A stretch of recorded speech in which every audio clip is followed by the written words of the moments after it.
Hey, I'm Justin with MarketSquare, the new homepage for the decentralized web.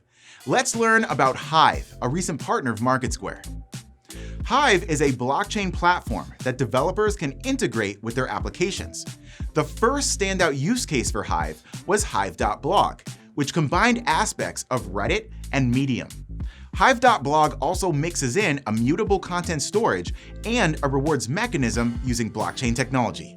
The Hive platform runs on a delegated proof-of-stake consensus mechanism. Watch our video about DPoS to learn more about it.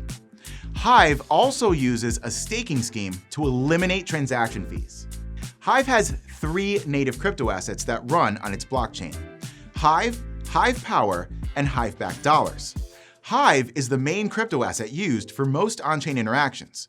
Hive Power is voting influence that's awarded for staking Hive, and Hive-backed dollar is a stablecoin with a loose peg to the US dollar.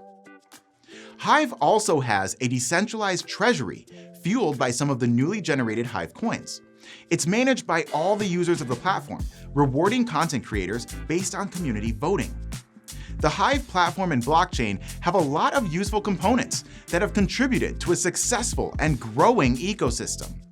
Applications such as 3Speak, Actifit, D.Buzz, and Crypto Brewmaster are integrated with Hive. We are pleased to have Hive as a recent partner of MarketSquare, the new homepage for the decentralized web. Follow us and subscribe for more spotlights on blockchain-related projects and businesses. Join the conversations on our Discord server and get your free account at marketsquare.io. See you next time.